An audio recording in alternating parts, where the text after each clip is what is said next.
Heaven and Earth by Gabrielle Henriet. The various considerations which are set forth in the following pages seem in the first place to need an apology, in view of the fact that they completely revolutionize existing astronomical concepts. It may be said in this connection that scientific evolution, which does not specially aim at destroying previous supposed knowledge, although it does so in the end, is the result of the progressive influence of the age which makes it inevitable. And if the change therefore had not taken place today, it would unavoidably have occurred sooner or later in the course of time. The system of gravitation which makes the sun the moving center of the universe, the awkward principles of which are anything but certain, since they apply to invisible circumstances, so that they cannot be checked, is here replaced by the old geocentric system, universally accepted until the 17th century, in view, of course, of its undisputable obviousness, and in which the earth, in a state of immobility and surrounded by the planets visibly moving round it, including the sun, is at the center of our universe. It has been said that there is nothing new under the sun, but it could be added, except the manner of interpreting those very facts which indeed are not new.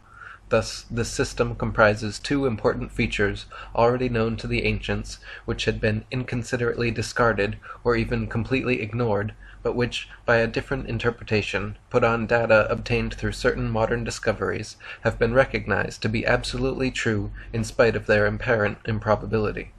These two facts, which explain almost everything, are firstly, the positive existence above the earth of a solid dome constituting the sky, and secondly, the non-material nature of the planets and constellations, which are not physical masses, but merely luminiferous manifestations without substance. These are the two circumstances which lead today to the fundamental transformation of astronomy. Further, the study of non-European cosmographies has provided a fresh outlook on the problem of the universe, and has furnished logical solutions to certain astronomical phenomena which could not be explained in the past. It is obvious that this work is incomplete, and also that it may be improved. It is therefore hoped that the assistance of various technicians, particularly in the field of optics, will help in due course to solve the remaining problems, as the important thing is not to try and prove one's infallibility, but to arrive at the truth. It is usual in the exposition of a new system to try and disprove the preceding theories, which are now considered to be impracticable and obsolete, and it is to this end that the comments on gravitation and other hypotheses have been made. They should not be regarded as being directed against anyone in particular. The author acknowledges her indebtedness to all those who from the earliest times throughout the ages have by their accumulated labor and efforts made possible the realization of this work today. Chapter 1. On the non-revolution of the earth round the sun, and on the existence of a summer and of a winter cosmic breath stream. Copernicus put forward the hypothesis of the revolution of the earth round the sun in order to explain the cycle of the seasons. His theory is not very satisfactory, seeing that the earth is supposed to be at its greatest distance from the sun in the summer during the hot weather, and at its shortest distance in the winter when the temperature is at its lowest. These unusual conditions, which clearly contradict the laws of nature as regards the effect of heat, are, it is said, due to the angle formed by the rays of the sun as they fall on the earth's surface. It is also stated that the opposition of the seasons north and south of the equator is due to a tilt of the earth, first on one side and then on the other, which conveniently occurs at the right moment. Nothing is said, however, of the shifting of the waters of the sea and rivers, which this change in the center of gravity and in the position of the earth would inevitably bring twice a year. It might also be assumed that under those conditions, very high constructions would swerve from the vertical. The American skyscrapers and the Eiffel Tower, for instance, cannot be seen to lean right or left according to the seasons, although this should be a logical and natural consequence of the alternate inclination attributed to the earth.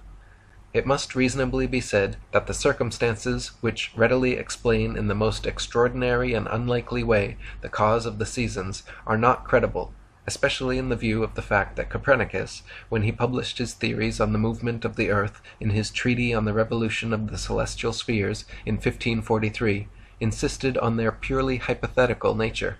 He said, quote, "The hypothesis of the movement of the earth is only one which is useful to explain phenomena, but it should not be considered as an absolute truth."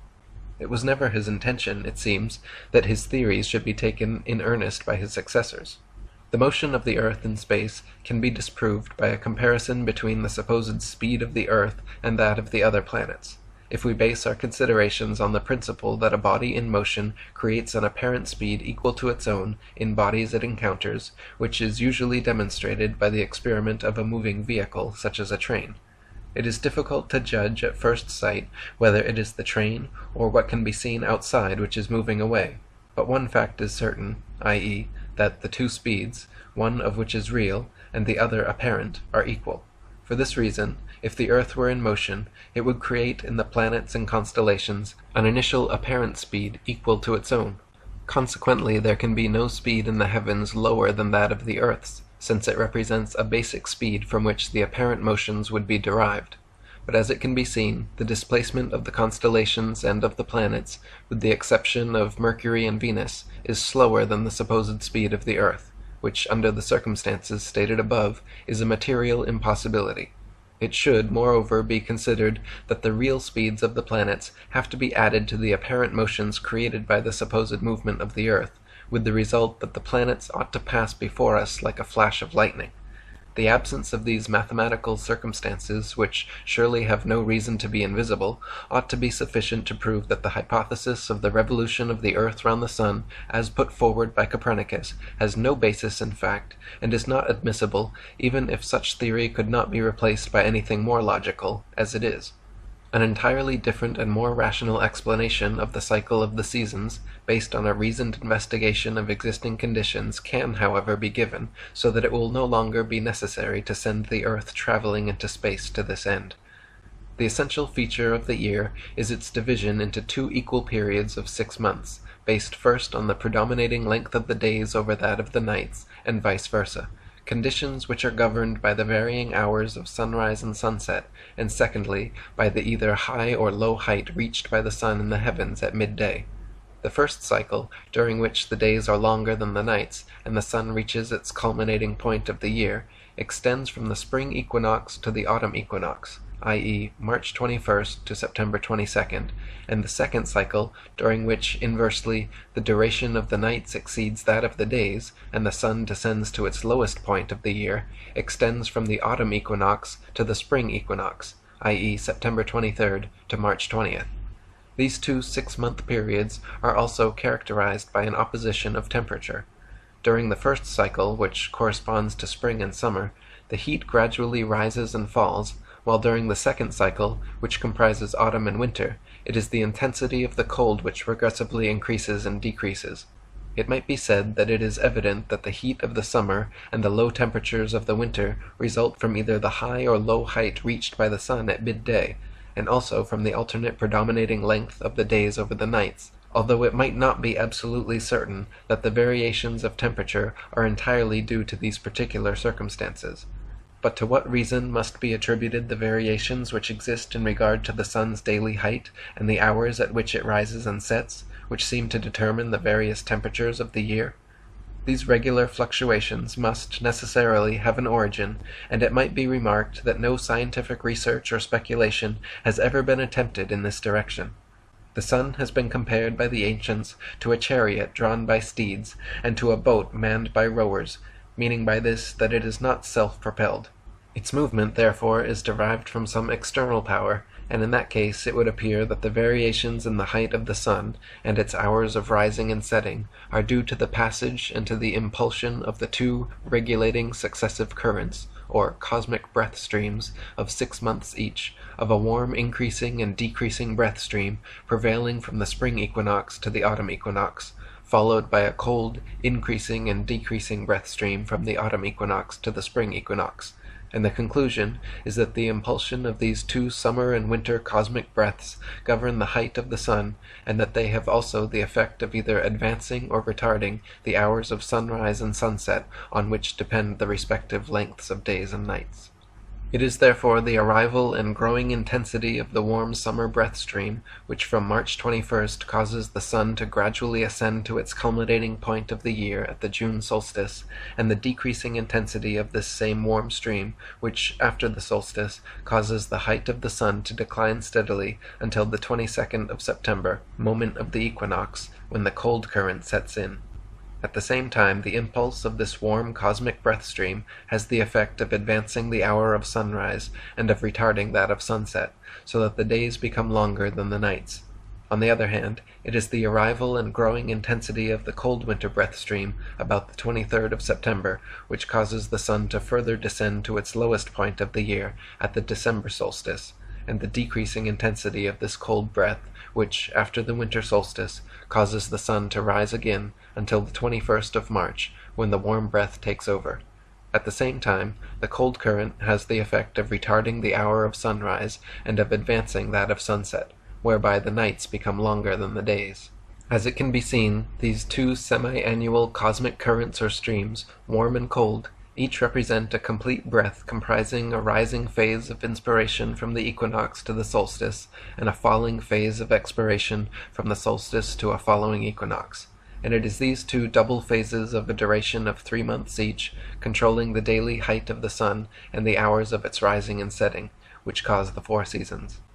It may be explained that the principle of the existence of cosmic breaths is not new, and that it is to be found in the cosmogonies of the Orient. It has here in particular been borrowed from a French translation of Hindu texts, in which the movement of the sun was said to respond to the influence of universal breath streams.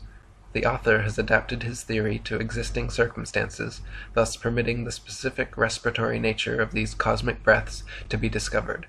This fact is completely demonstrated, apart from the obvious parallel of the phases of inspiration and expiration rhythmically governing the lengths of days and nights, and the height of the sun, by a comparison with another factor, which is the pause existing between inspiration and expiration.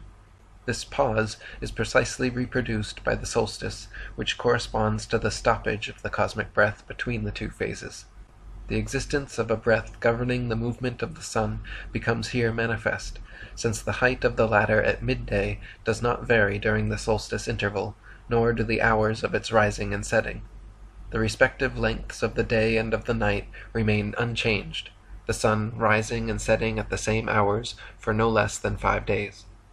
It could be added as a further proof of the existence of a cosmic breath, that the high temperature of July and August, which are really abnormal since it should be cooler as they occur when the days become shorter and the height of the sun decreases, are due to the fact that, as in the function of respiration, the pressure of the breathing out is greater towards the middle of the expiration phase, and consequently the temperature rises.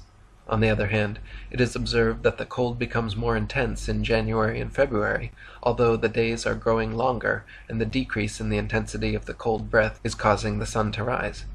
This recrudescence of the cold is due to the same reason of pressure increase in the middle of the phase of expiration, and the cosmic breath being cold.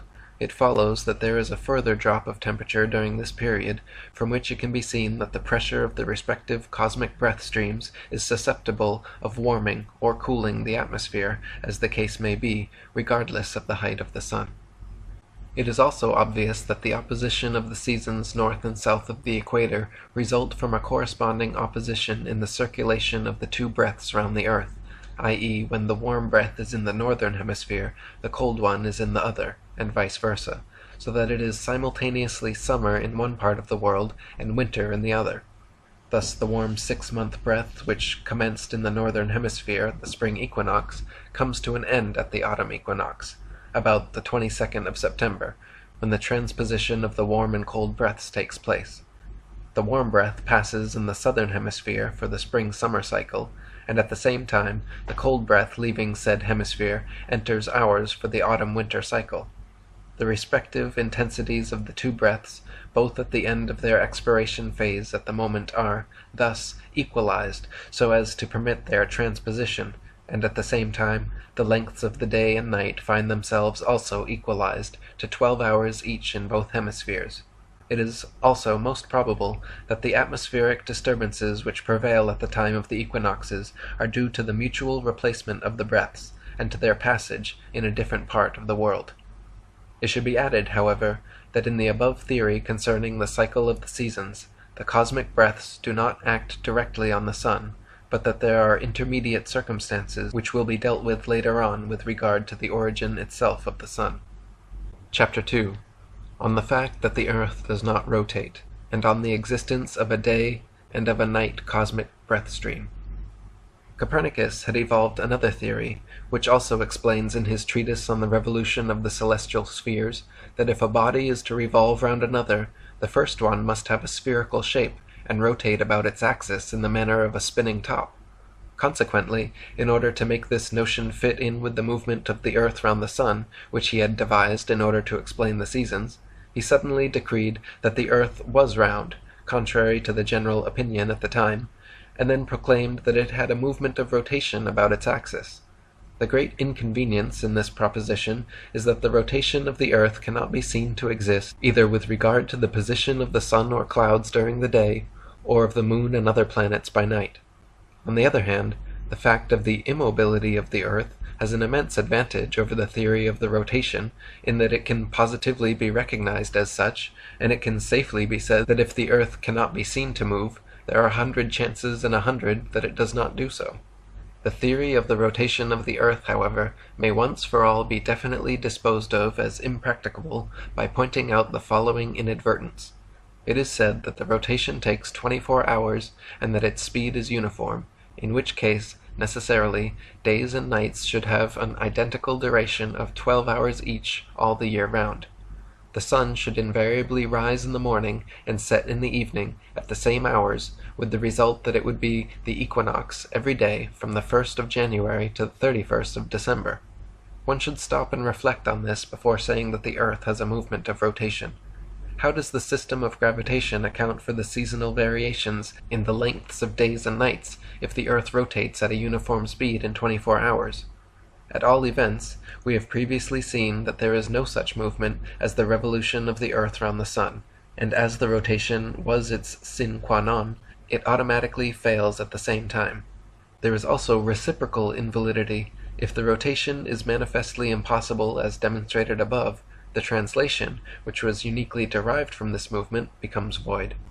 Further, if flying had been invented at the time of Copernicus, there is no doubt that he would have soon realized that his contention regarding the rotation of the earth was wrong, on account of the relation existing between the speed of an aircraft and that of the earth's rotation. The distance covered by an aircraft would be reduced or increased by the speed of the rotation according to whether such aircraft traveled in the same direction or against it. Thus, if the earth rotates, as it is said, at 1,000 kilometers an hour, and a plane flies in the same direction at only 500 kilometers, it is obvious that its place of destination will be farther removed every minute. On the other hand, if flying took place in the direction opposite to that of the rotation, a distance 1,500 kilometers would be covered in 1 hour, instead of 500, since the speed of the rotation is to be added to that of the plane. It could also be pointed out that such a flying speed of 1,000 kilometers an hour, which is supposed to be that of the earth's rotation, has recently been achieved, so that an aircraft flying at this rate in the same direction as that of the rotation could not cover any ground at all. It would remain suspended in mid-air over the spot from which it took off, since both speeds are equal. There would, in addition, be no need to fly from one place to another situated on the same latitude. The aircraft could just raise and wait for the desired country to arrive in the ordinary course of the rotation, and then land. Although it is difficult to see how any plane can manage to touch ground at all on an airfield which is slipping away at the rate of 1,000 kilometers an hour, it might certainly be useful to know what people who fly think of the rotation of the earth. It could also be said that if the earth did rotate, such motion, as in the case of its assumed revolution around the sun, would create in all directions apparent fast and erratic movements of the planets and constellations, whereas in fact the movements ruling in the heavens are extremely slow and perfectly orderly, and notwithstanding the artless explanation that has been offered that everything goes so fast that nothing can be seen to move at all, It has also been endeavored to explain day and night, probably by ways of giving an opportune and additional utility to the rotation, apart from its indispensable role in the assumed revolution round the sun, by the fact that the two halves of the earth are alternately exposed to the rays of the sun in 24 hours.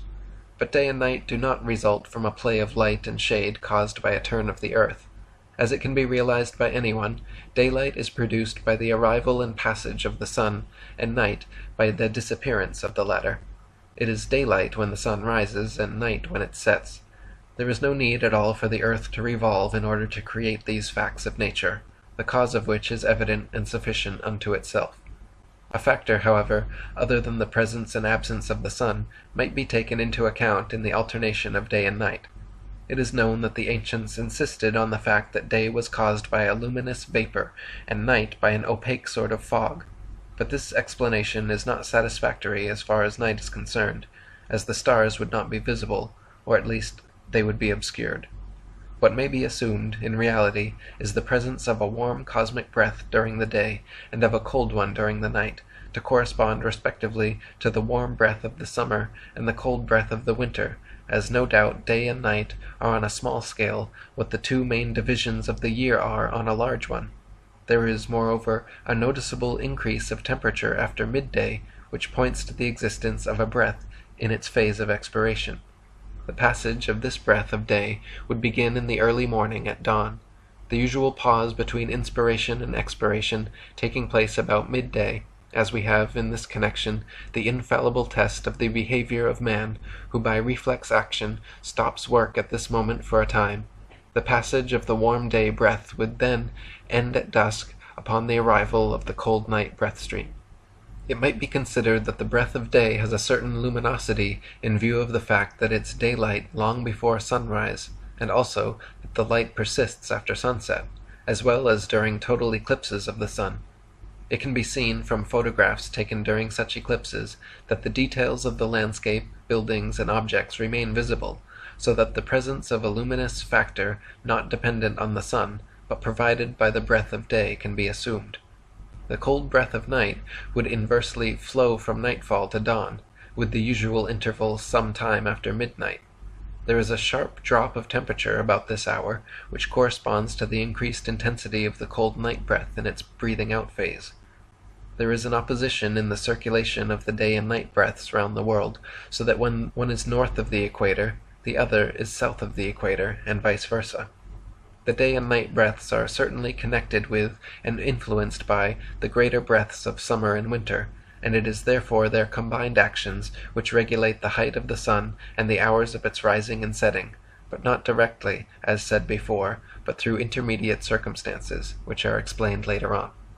As to the origin of these breath streams, it may only be surmised that they emanate from living cosmic centers possessing the organic function of respiration, and that they are situated in some distant regions outside our immediate universe.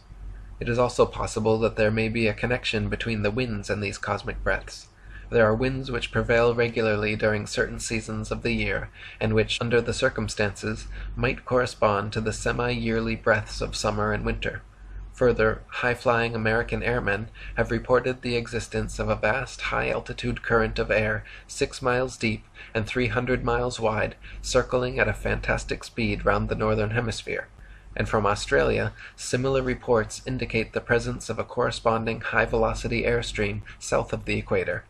There might be an analogy between these recently discovered air currents and the semi-annual cosmic breath streams. As to the breath of day, it might have a connection with the lesser winds which rise in the morning and drop in the evening.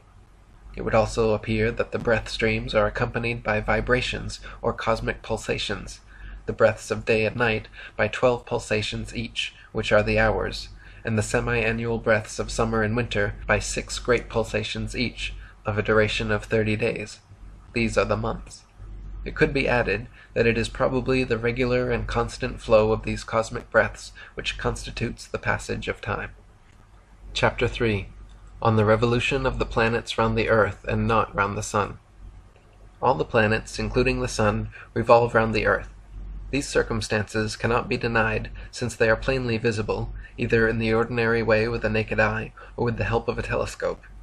It can be said in this connection that in the case of a science which should be based exclusively on observation and not on speculation, such as astronomy, the evidence of the senses is the only factor upon which conclusions can and must be based. This method of investigation by means of the senses is neither primitive nor naive, as has been suggested. It is used in all existing sciences, except in occult research, where invisible phenomena are described as real, and exactly, it may be remarked, as in the case of the gravitation system. If the planets can be seen revolving round the earth, it is for the decisive factor that they do revolve in such a way. It is asserted that this is not so, and it is maintained that the earth and planets revolve round the sun. We note with astonishment, however, the bizarre and definitely suspicious fact that these planetary movements are not visible. They cannot be seen, and yet they are called real. How, then, can these movements be provided and their speed be ascertained, since they are invisible? On the other hand, the existing geocentric planetary motions, which can be observed and measured, and which consequently constitute a perfectly valid system, are condemned as unreal and apparent. A pertinent remark may incidentally be made on the subject. Why do the astronomical tables, which are published year after year, give the so-called apparent movement of the planets in the zodiac? Why take the trouble of calculating and putting them on record at all, if they are not real? Why is it also that no mention is made of the so-called real movements of the planets? To make sense, it would seem that it is just these and not the former which ought to be shown in official astronomical publications.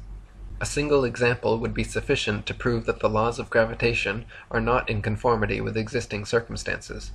It is known that Mercury and Venus transit the face of the sun on several occasions during the course of a century. These phenomena last several hours, and they are even observed with great interest by astronomers the world over, but without any special reaction, it seems, as to their material possibility. The shortest distance of Mercury from the sun is said to be somewhere in the region of 50 million kilometers, and that of Venus 100 million kilometers. Consequently, if these two planets do really revolve around the sun, they cannot transit it except by means of an enormous distortion of their orbits lasting several hours. This constitutes therefore a serious deviation from the laws of gravitation, and their impracticability is exposed. The transit of the sun by Mercury and Venus is only possible through a general motion of revolution of these planets round a central point, which, in the circumstances, is the earth. It is not either explained how the laws of gravitation manage to adapt themselves to the retrograde motion of the planets. Mercury several times per year retrogresses and becomes stationary altogether for a month. This also occurs less frequently, but at regular intervals, in the case of Venus and Mars, and for the heavier planets during much longer periods. These numerous and prolonged retrogradations and interruptions in the movements of the planets ought, therefore, to dislocate the orbits and the speeds, since the movements around the sun are supposed to be elliptical and uniform, but no mention is ever made of these difficulties. Another inconsistency can be pointed out. The fact that the planets move round the earth is rejected on the strength that these revolutions are only apparent, but on the other hand, the motions of the moon round the earth is accepted as real. There is, however, no difference whatsoever between the course of the moon and that of the other planets. They can be seen all together, and at the same time moving round the earth. Why should it be decreed, against all evidence, that the moon alone does so, and what is the motive which underlies these illogical exceptions? Is it also possible to unravel in some way the tangle of the movements of the suns? Although it can be seen moving from east to west, the sun is said to advance with the constellations in the opposite direction at a speed of 1 degree per day, which signifies that it stays practically for 24 hours, 1 day and 1 night, in the same part of the heavens. It is, further, retrograding also with the constellations by 50/2 of a degree per year, at the present moment in the sign of Pisces, which thus becomes its domicile for a period of 2,160 years, which means that it will stay 72 years at each of the 30 degrees of this sign. It has an apparent motion from east to west of 1 degree in 4 minutes. It rotates on its axis in 24 days in the region of its equator, but in 25 days at the poles. It proceeds at a prodigious pace, and this is its principal motion, in the direction of a particular spot of the sidereal expanse which has been identified as being the constellation of Hercules in the sign of Scorpio, which it will reach in X million years, while we learn from the astronomical ephemeris that it moves through this sign in its entirety every year from October 24th to November 23rd. How can it be said that the sun, unless it is endowed with the faculty of ubiquity, is simultaneously invisibly present in different parts of the universe, moving forward and backward all at once, when it can be seen every day moving across the heavens above the earth? One is now able to understand the reasons why no reference at all is made to the movements of the sun in certain modern encyclopedias. Of all these multiple solar movements, nothing at all can be seen. The only thing that one does see, in fact, is that the sun rises in the east in the morning and sets in the west in the evening, after having slowly moved across the dome of the sky during the day at the real speed, since it is observed and measured, of 1 degree per day. The sun has absolutely no other movement. To any well-balanced mind, the conclusion is that the system of gravitation, in view of all its contradictions and inconsistencies, is imaginary and not acceptable. Galileo's reaction in this connection may be recalled when, in a letter of the 4th of August 1597 to Kepler, who was pressing him to support the new dogmas, he replied that he would not hesitate to do so if he were not afraid of being loaded with ridicule. It should also be remembered that the principles of gravitation, such as they were definitely formulated by Newton in 1686, were not accepted in scientific circles, particularly in France, without resistance. The theory made its way only with the greatest difficulty, continuous objections being for a considerable time raised by all sides. It appears, however, that pressure and the policy of laissez-faire gave it a clear scope in the end. It would nevertheless be most instructive and interesting to read the contemporary comments on this question. The objection could be raised that master minds, scientists, and academicians the world over have for nearly 300 years accepted these theories without hesitation, and that it is inconceivable that they could have been mistaken, or that they should have been deceived. Without meaning to cast any reflection on the intellectual faculties or on the judgment of these leading figures in the world of science, it can be said, either that they were not competent in astronomical matters, a fact which does not constitute mental inferiority, or they lacked the moral courage to admit what they thought in their conscience of these incomprehensible abstractions, Galileo as well as the others. Without doubt, he was convinced of the immobility of the earth, but he had to submit to the diktat of error in order to escape from the difficulties which would have assailed him till the end of his days, as he implied in one of his letters, if he had not given in. We repeat that all the planets, including the sun, whether their composition be material or not, revolve round the earth, which, as stated by tradition immemorial, the word of Scripture, and the authority of the Church, is in a complete state of immobility at the center of our universe. The revolution of the planets takes place in a direction which we describe as from east to west, but it should be noted that in the paintings which cover the walls of very ancient Egyptian tombs, the sun is seen to rise in the west and set in the east. It is probably from this fact that Plato evolved his theory that during certain periods of time the revolution of the planets take place in the opposite direction.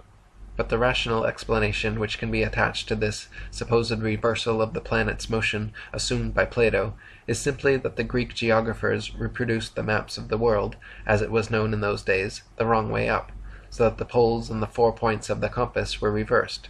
And this error would not be surprising, considering the lack of accurate topographical information in those times. Thus, if a mistake has been made in the orientation of the earth by the Greeks, the result would be that the southern hemisphere and its constellations is really the northern hemisphere, and vice versa.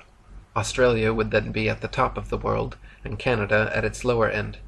It should be noted that there are several maps dating from the Middle Ages where the earth is shown in the manner of the ancient Egyptians, the opposite way up for us, and consequently France appears reversed at the north of England and Scotland, also reversed in what would be the austral hemisphere. The satellites of the earth are also free from any movement of rotation. We can take, for instance, the case of the planet Jupiter, which is said to accomplish one complete rotation in 10 hours, so that its day and night have an equal duration of 5 hours. It can be observed, however, without a telescope, that there is no change whatever in the luminosity of this satellite all through the night, so that it does not have a movement of rotation. Neither have the other satellites to which the same theory applies. It may also be remarked that the reverse side of the satellites cannot be seen, and this fact cannot very well be reconciled with the idea of a possible rotation. The stupendous invisible speeds which have been attributed to the satellites of the earth are also fictitious. These latter move at the slow speeds which can be observed and measured and which consequently are real speeds. Chapter 4. On the Solid Dome of the Sky. From the earliest times it has been believed and said that the heavens were not an empty space, but a solid surface. The Chaldeans and Egyptians regarded the sky as the massive cover of the world, and in India and Persia it was thought to be a metallic lid, flat or convex, or even pyramidal. Up to the 17th century, the earth was always regarded as the center of an empty sphere with solid walls, and on this account it was always represented with a cover. This indispensable complement, however, was eliminated upon the advent of the theory of gravitation, for convenience sake, as a solid dome limiting the space round the earth would have rendered impossible the extravagant motions of the planets which were sent revolving in the air at phenomenal distances. Thus, from this time, the fact universally accepted for thousands of years, that the sky is a firm surface, completely disappeared. Nevertheless, the possible existence of a solid vault over the earth is a question of great importance in view of the tremendous consequences which would result from this fact, if it happened to be true. There is no doubt that the general reaction is one of incredulity, but on the other hand, it can be considered that it is not without reason that the ancients believed in the existence of the material vault of heaven, nor without reason either that this notion should have been consistently handed down through the ages since the earliest times up to the 17th century in all parts of the world. The only alternative would be to be able to prove the fact, but it would certainly appear at the present time that there is no means of doing so. It may be discovered, however, that a solid dome effectively exists above our heads in an indirect and quite unexpected manner, which the erroneous interpretation put on the composition of the planets had not so far permitted to do. It can be stated at this juncture, by anticipating on the next chapter, which deals with this particular subject, that the planets are not solid, opaque masses of matter, as is believed. They are simply immaterial, luminous, and transparent disks, and in view of these circumstances, it is plain that the craters, asperities, mountains, and valleys, which were thought to exist on the surface of these imaginary masses, are the topographic features of the solid vault of the sky, which are illuminated and thrown into relief by the luminous and transparent disks which we call planets. It is also to be realized that the lens of the telescope creates an appearance of convexity which, standing out in relief, conveys the impression of a spherical mass, but this convexity effect is merely an optical illusion. The dome of the sky can be seen not only through the transparent satellite disks of the earth with the help of the telescope, but also with the naked eye, in rare circumstances, it is true, i.e., when it is lighted by flashes of lightning during night thunderstorms. By a remarkable chance, and in similar conditions, the author has seen the vault of heaven entirely illuminated, and has even been able to observe it steadily for several minutes, due to a rapid succession of sheet lightning discharges providing a perfect and continuous visibility. The remark may now be made that, if the ancients maintained that the sky was a solid mass, it was for the reason that they had ascertained the fact in the same circumstances, as many observers will now be able to do in the future. The possibility, therefore, of taking photographs by night of large areas of the vault of heaven can now be foreseen, particularly in those parts of the world where, owing to the frequency of thunderstorms, there are numerous opportunities of doing so. The aspect of the vault was that of a rather steep, slightly sloping dome of pyramidal shape, and it appeared to be composed of a bright metallic dark gray matter, uniformly showing small regular inequalities, like lead which has been beaten or chiseled.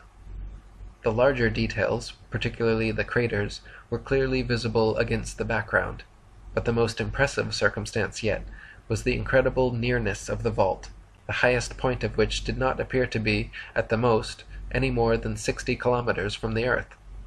It may be recalled in this connection that in one of the texts of Homer it is stated that the height of the bell-shaped vault which surrounds the earth is only twice that of Mount Olympus, approximately 6 kilometers.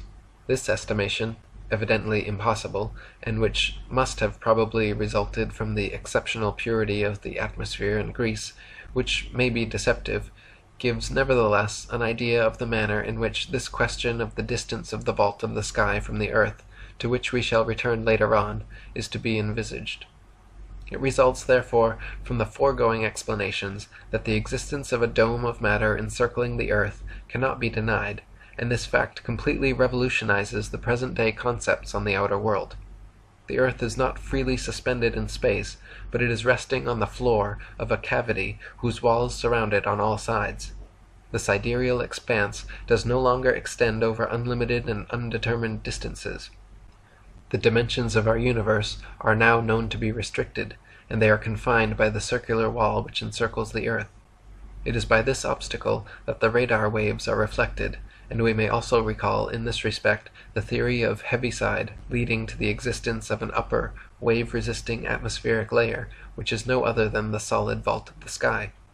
There is absolutely no solid body between the earth and the dome of heaven, since the constellations, like the planets, are nothing but luminous phenomena. The meteorites are obviously fragments which become detached from the vault and reach the earth. These masses, when analyzed, prove to include a high percentage of metal, from which we can conclude that the inherent brilliance of the sky is due to the presence of metals in its composition.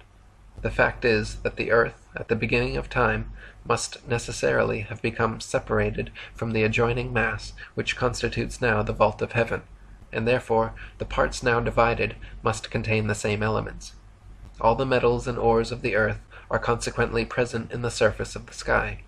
An association is actually made between metals and the sky, since the latter is instinctively compared to lead and copper in very hot countries, where broiling temperatures intensify its metallic action and render it more perceptible.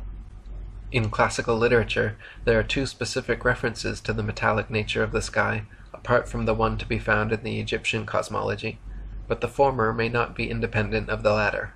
First, we read in the poems of Homer that star-strewn Olympus, dwelling of the gods, is made of glittering bronze, and secondly, in the Old Testament, the prophet Job gives what may be regarded as an exact definition of the sky when he proclaims it to be a mirror of metal. It is to be observed, in this connection, that when poetical reference is made to the silver mirror of the moon, it is the metallic surface of the dome appearing under the transparent disk which, in reality, may be described as a silver mirror. It may further be remarked that in the mythology of the Orient, the attribute of the sun goddess is the sacred mirror.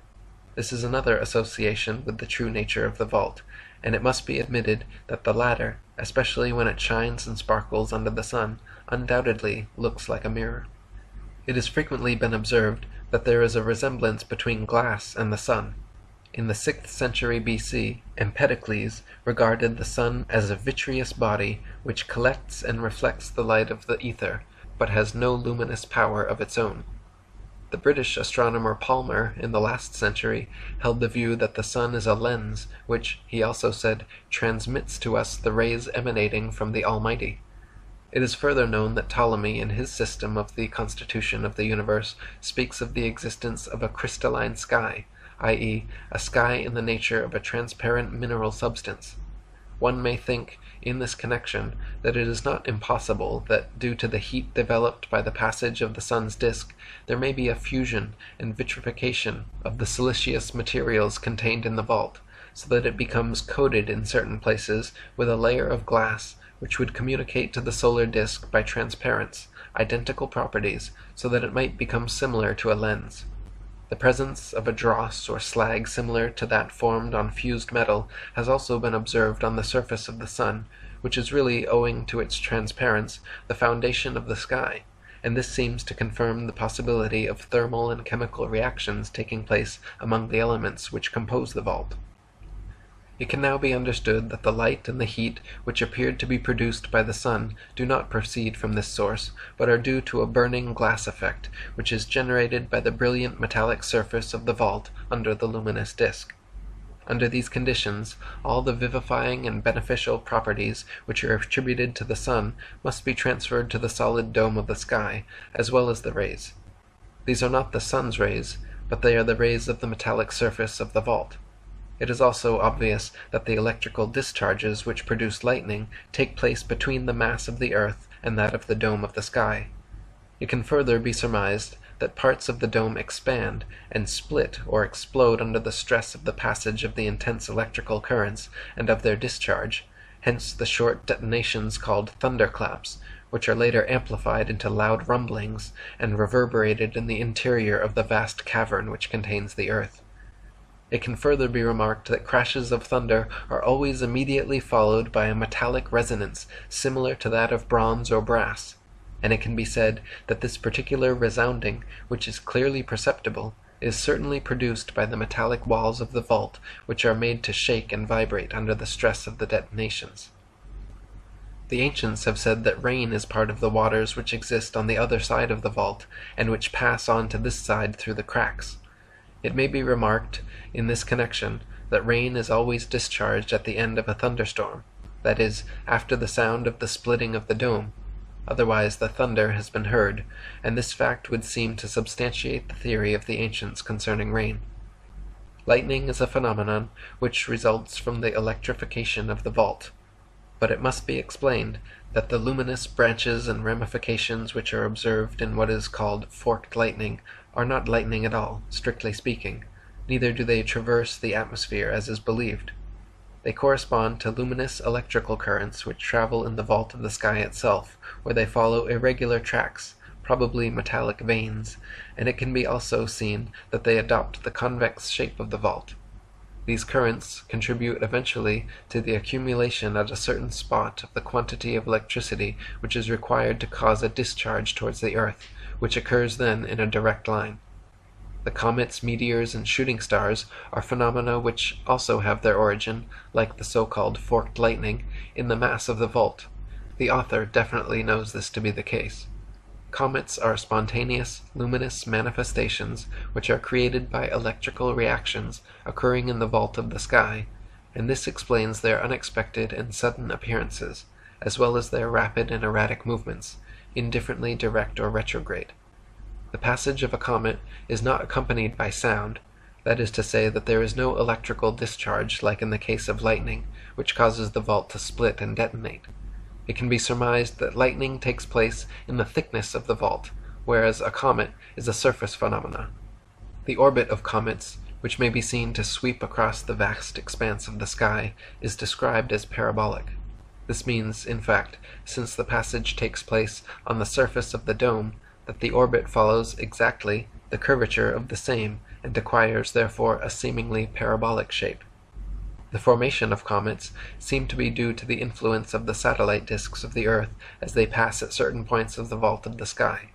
Otherwise, when they occupy certain degrees of the zodiac, particularly the 29th degree of Sagittarius. In the case of Encke's comet of December 21st, 1795, the sun was at the 29th degree of Sagittarius. In that of Brooks' comet of November 11th, 1911, Mercury was passing at the same degree, and again for Donati's comet, October 2nd, 1858, it was Mars which was effecting its passage at this very spot. The same remark applies, moreover, to the third degree of various signs, particularly Gemini. In the last case mentioned, that of Donati's comet, Uranus was at the third degree of Gemini. For Halley's comet, which returned on March 4th, 1910, Mercury was at the same degree, Venus at the second degree of Libra, Mars at the second degree of Cancer, while simultaneously Saturn passed at the 29th degree of Aries, etc. All these circumstances, which cannot be coincidences, point evidently to the existence of a mathematical law governing the formation of comets, through the combined agencies of the satellites when they pass simultaneously at various degrees of the zodiac, and since the satellites have a regular motion, it follows that the periodicity of comets, if it does exist, may be due to this fact. Shooting stars are not to be confused with the stars in the ordinary sense, which form the constellations and move at a very slow pace. They are luminous manifestations which glide rapidly on the surface of the vault of heaven, without any electrical discharge towards the earth. They are thus related to vault lightning, especially as they sometimes can be heard to emit crackling sounds like sparks. Meteors are also luminous phenomena resulting from electrical reactions which occur in the vault of the sky. It has been observed that they are frequently accompanied by detonations and by a sound similar to that of thunder, which is therefore caused by the splitting of the dome, so that there can be no doubt as to their real origin. It has been calculated that the height of meteors never exceeds 90 kilometers, and on this figure confirms the estimate which is given further on the probable distance of the vault of the sky from the surface of the earth. From the ancients we know that the heavens at the beginning of time were adjacent to the earth, which is consistent with the primeval dislocation from the surrounding mass, and that they were progressively lifted in the course of ages. This rising of the vault could not have been very great. The mere fact that the latter can be seen through a telescope under the satellite disks of the earth, as well as with the unaided eye, as stated previously, indicates that it cannot be very far away. It is not true either that man's eyesight can cover an infinite distance, even with the help of the most powerful instruments, keeping in mind at the same time a possible magnifying effect due to the different densities of the various atmospheric layers, so that it must be accepted that the dome of the sky is incredibly low. If it were at an enormous distance, meteorites would disintegrate and become pulverized, and rain would be volatilized before reaching the earth. There is not, and there will never be, an absolutely reliable method whereby the exact distance separating the surface of the earth from the sky may be ascertained. It is very doubtful, as a matter of fact, whether the laws of physics which apply to terrestrial conditions would still be valid in the case of an upper atmosphere and of the spaces adjacent to the top of the dome, but certain data can be taken into account. The height of the heaviside layer, which is the dome of the sky, has been measured by the time taken by radar waves to return to Earth. This distance has been given as being from 40 to 50 kilometers in the daytime and 90 kilometers during nighttime, but the figure obtained for the day may be considered unreliable, since it may well be believed that an acceleration takes place in the propagation of the waves due to the heat of the sun.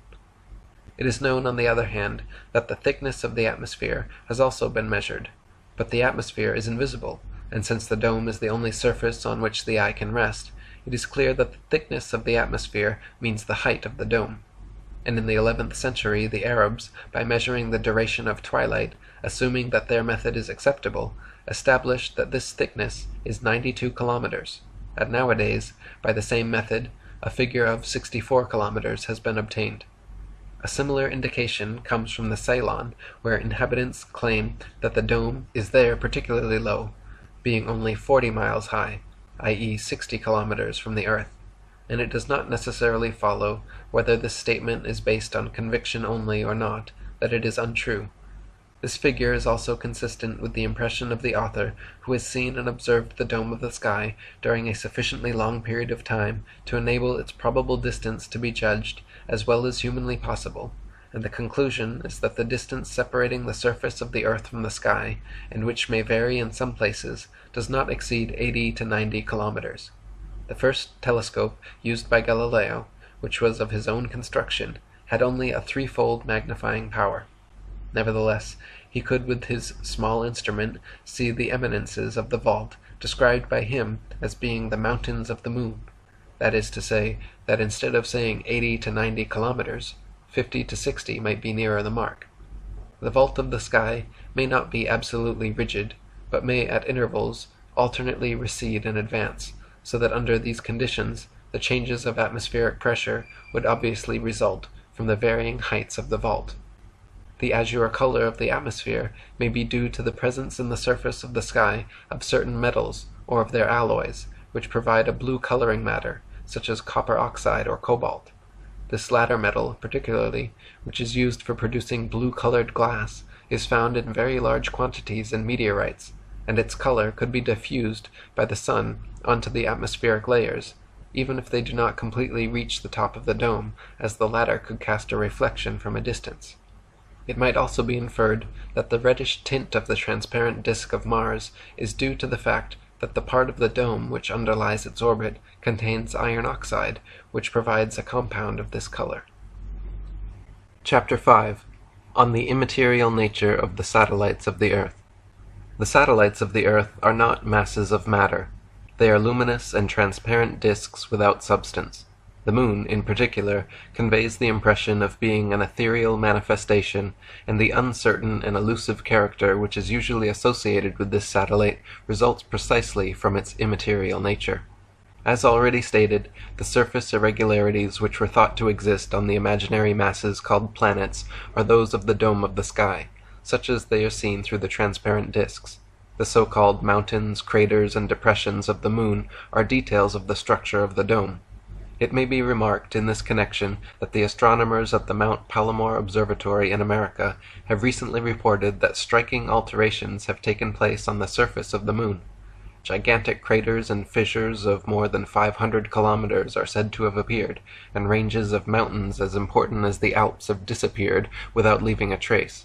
But all those supposed alterations correspond clearly to the successive structural features of the dome which are progressively revealed by the luminous and transparent disk of the moon as it moves on.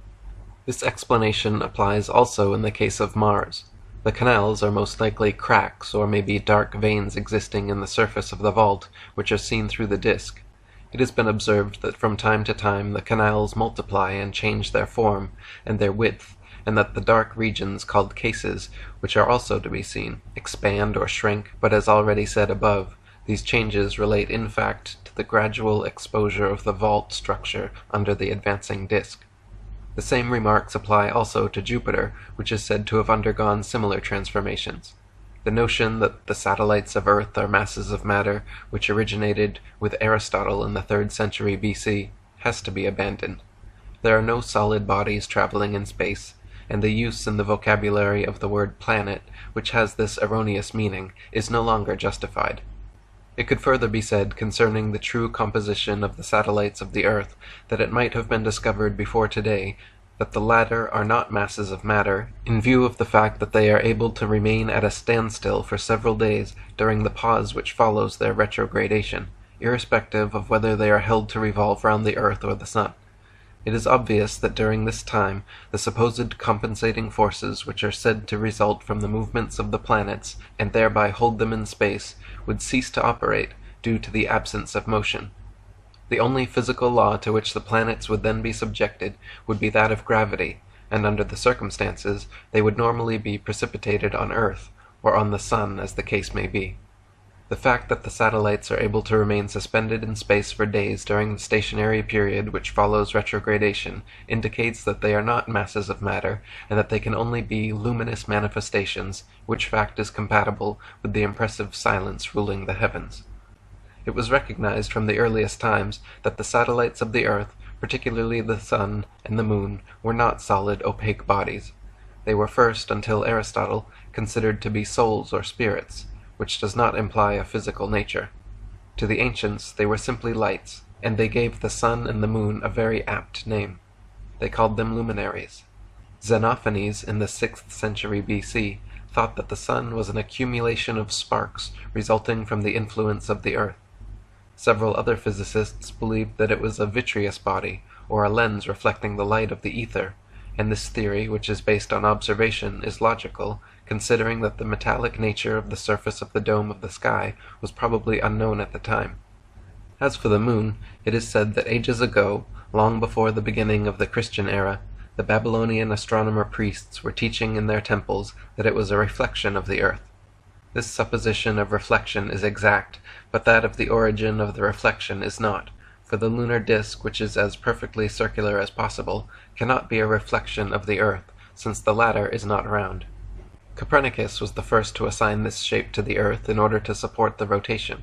It should, moreover, be borne in mind that the circular shape which the earth appears to affect is merely due to the convexity of the dome of the sky, which bounds the horizon.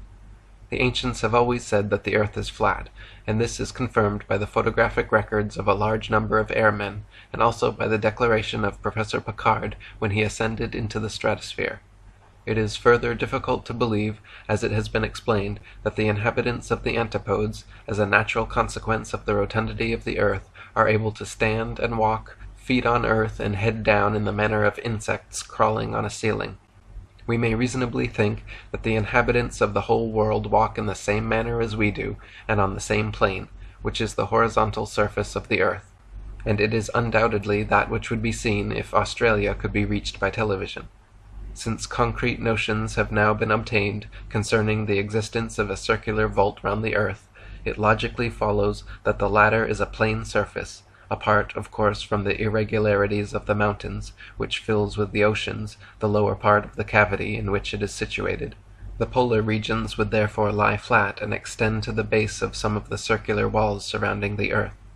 It would thus appear that the satellite disks are not reflections of the earth like the Babylonians believed in the case of the moon, since the earth is not round. They are either direct projections emanating from luminous centers, or reflections on the vault of the sky of primary luminous projections. It has been, in fact, said by the ancients, speaking of the sun, that it is only a reflection of a much greater and more powerful sun existing in an exterior universe.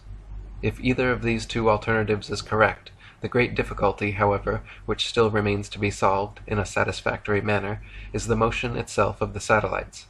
Now, in the course of research on light, the author has come across certain experiments carried out in the last century by the French physicist Lissajous, whereby a spot of light reflected on a screen is made to move simply by imparting a vibration to the surface from which this spot of light is reflected. And the experiments in question seem to supply the mechanism of the motion, including even retrogradation, of reflected luminous projections on the vault of heaven corresponding to the disks. In these demonstrations, rays of light are allowed to fall on a mirror fixed to one branch of a tuning fork. The spot of light thus obtained is reflected from the mirror onto a second one, similarly attached to another tuning fork, and from there again reflected on a screen. The screen, in this comparison, corresponds to the vault of the sky, and the spot of light to the various satellite disks of the earth. By letting either fork vibrate alone, the motion of its attached mirror will cause the spot to travel to and fro in a straight line on the screen, but on account of the persistence of vision we then see an unbroken line of light. We now come to the important part of the demonstration. If the two forks, with mirrors attached, vibrate together, the spot of light then describes a curve, the form of which varies according to the rate of vibration. The continuous luminous curve is also created by a fast to and fro motion of the spot of light, like the straight line obtained previously by the vibration of one of the reflecting mirrors only. Under these conditions, the satellite disks of the earth may result from similar circumstances, i.e., two successive reflections, the last one onto the vault of the sky, of a primary luminous projection, the motion being automatically created, as well as the curved line of the orbit, by the vibratory modes of the surfaces from which they are reflected, as per the demonstration. If we suppose the existence of slow vibrations, the retrogradation, which corresponds to the to and fro motion of the spot of light as reflected on the screen, would be obtained.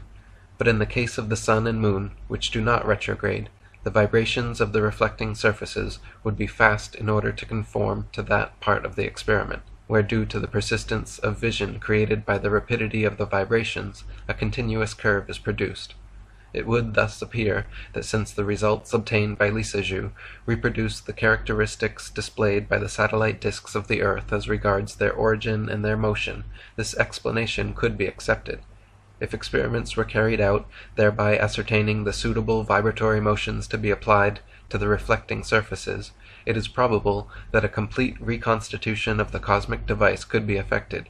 Before becoming aware of the Lissajous tests, which now seem conclusive, the author was of opinion that the motion of the disk satellites of the earth was due to a natural, although unexplainable, moving projection device, since the fast or slow either direct or retrograde movements, as well as the period of immobility of the satellites, can all be reproduced by the mechanism of cinematography.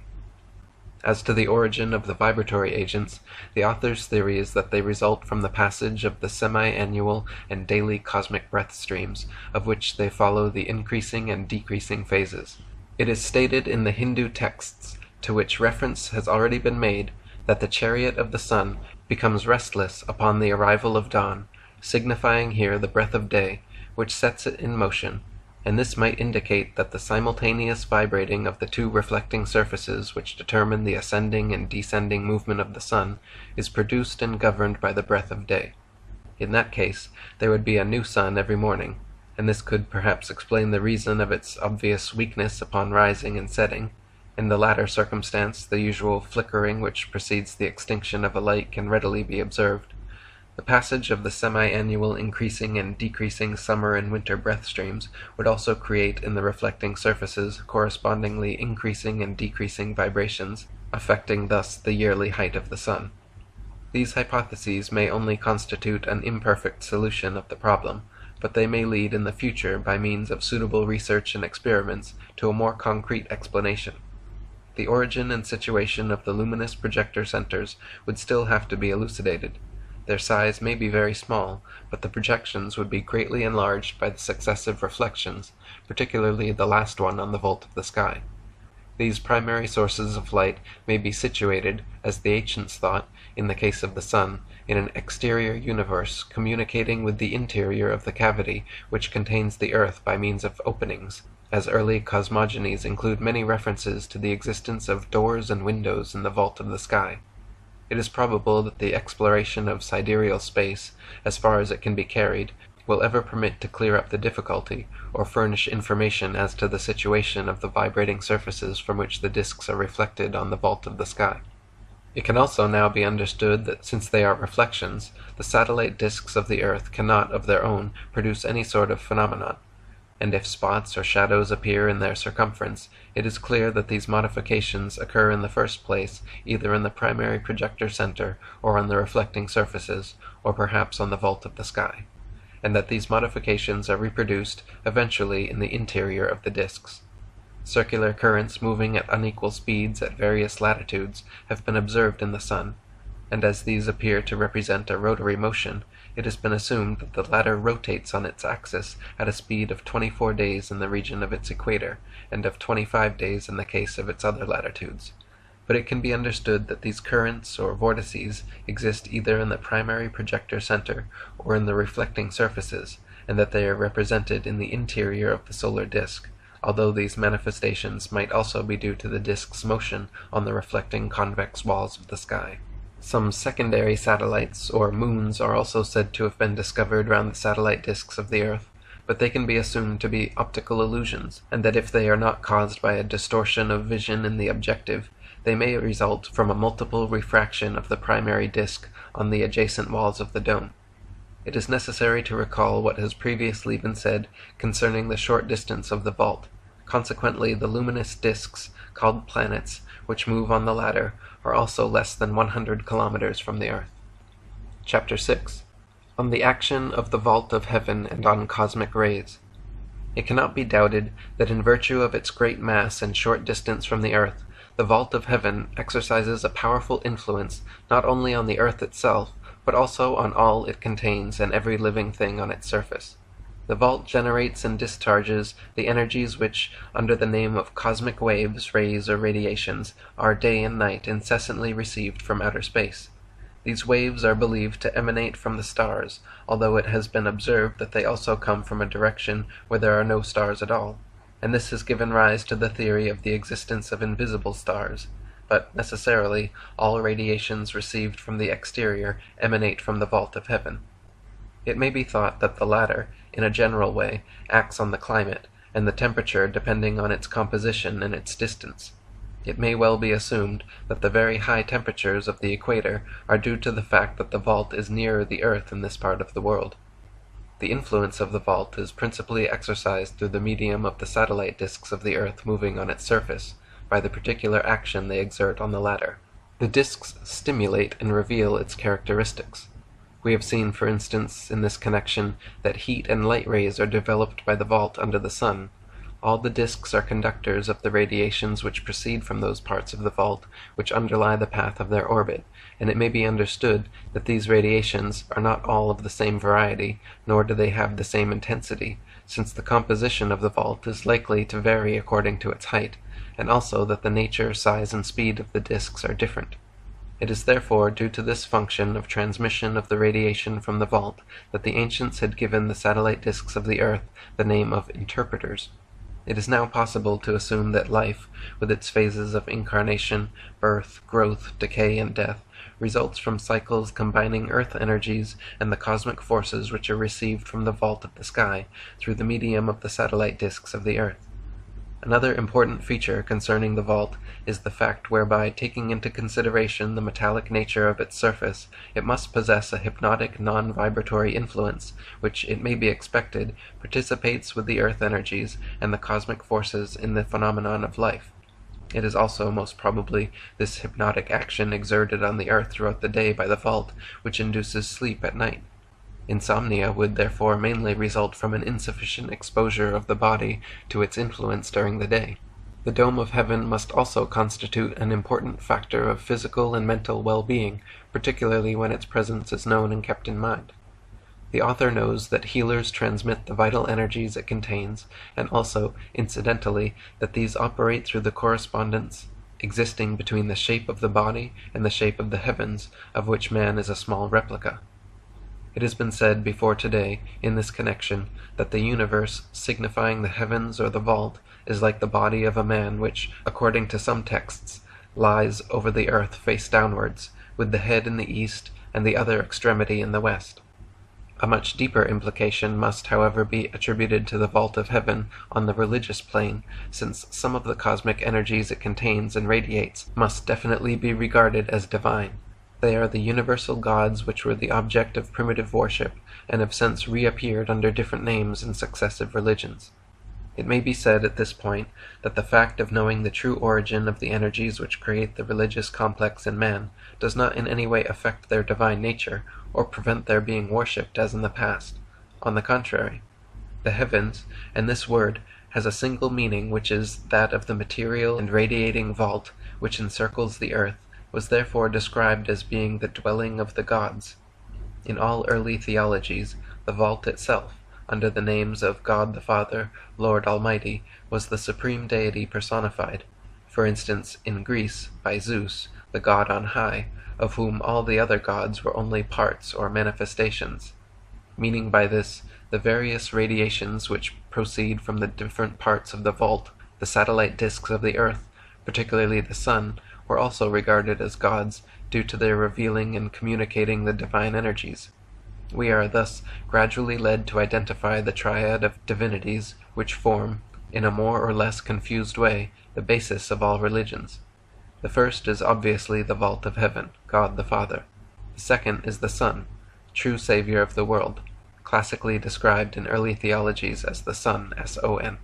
And since the third, or Holy Spirit, according to the theological definition, proceeds from the Father, and is revealed by the Son, it is clear that the heat and light rays, as well as other energies which proceed from the vault, or Father, such as they are revealed and communicated by the intermediary of the Son, otherwise the Son, S-O-N, correspond to the rays or breath of the Holy Spirit.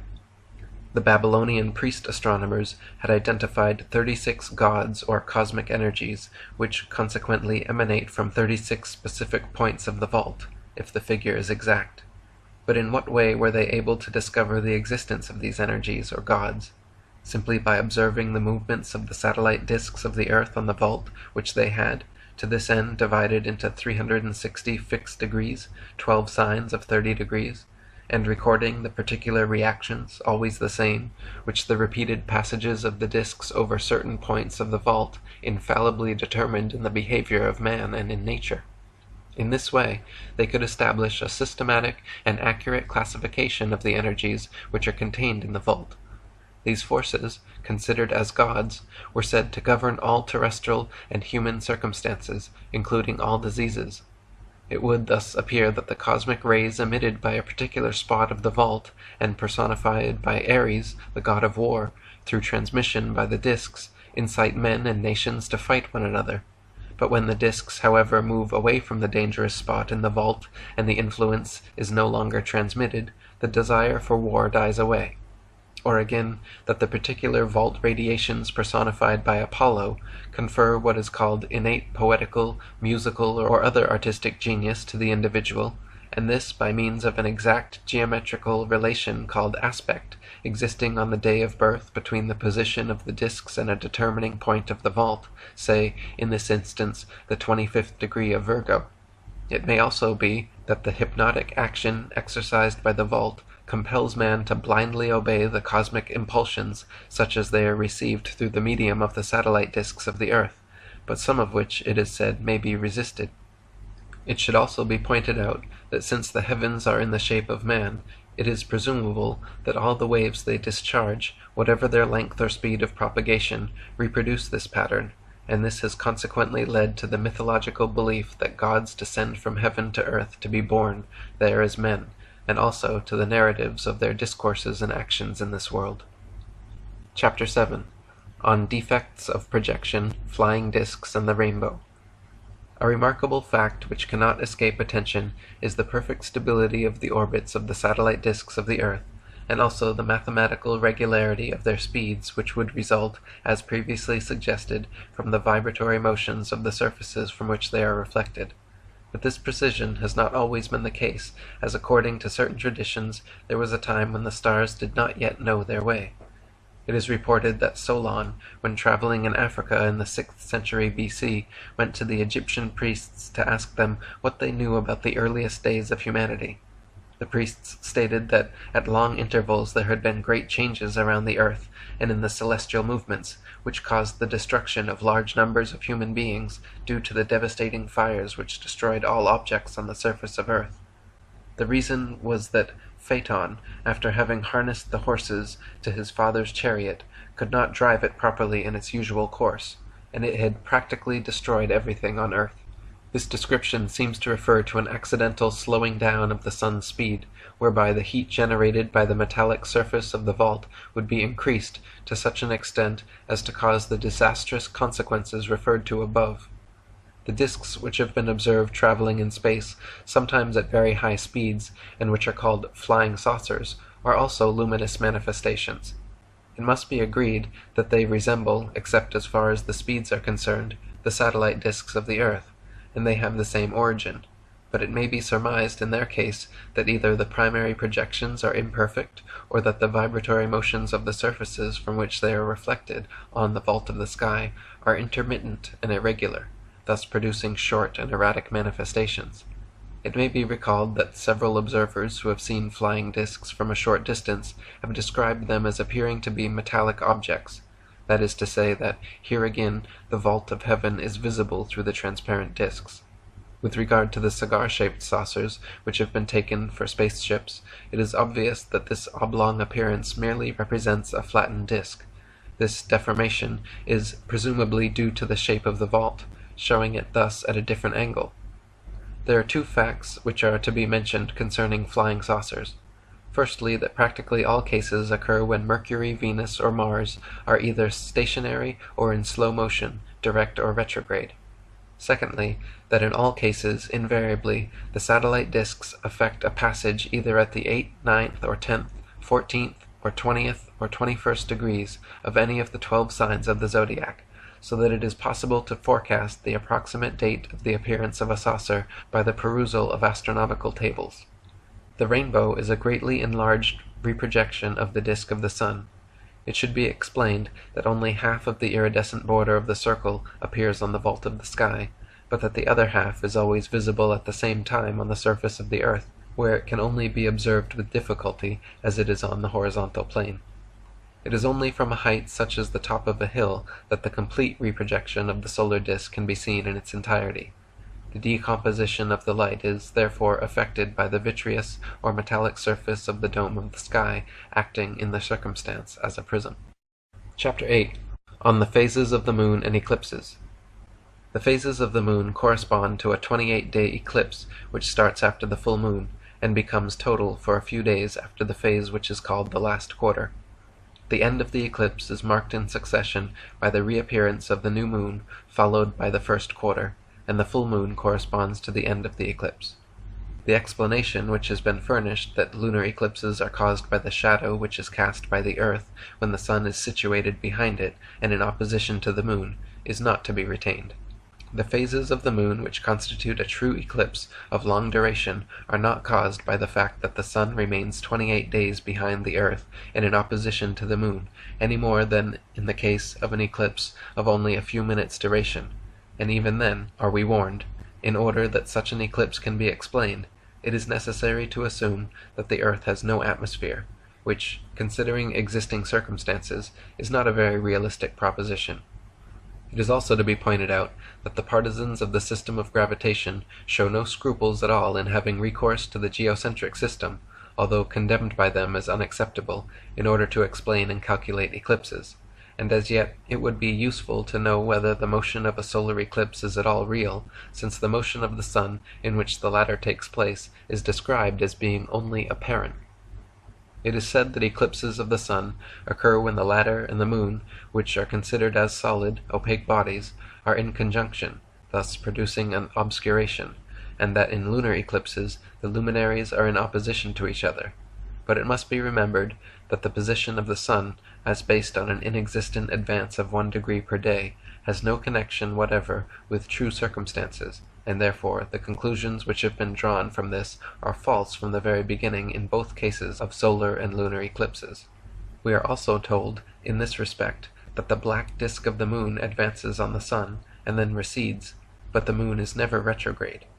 Why should it become so now and again for a few minutes, just for the purpose of an eclipse of the sun? Further, the moon is not an opaque body, and moreover, as it moves on the vault of heaven on the same surface as the sun, it cannot possibly pass between the latter and the earth.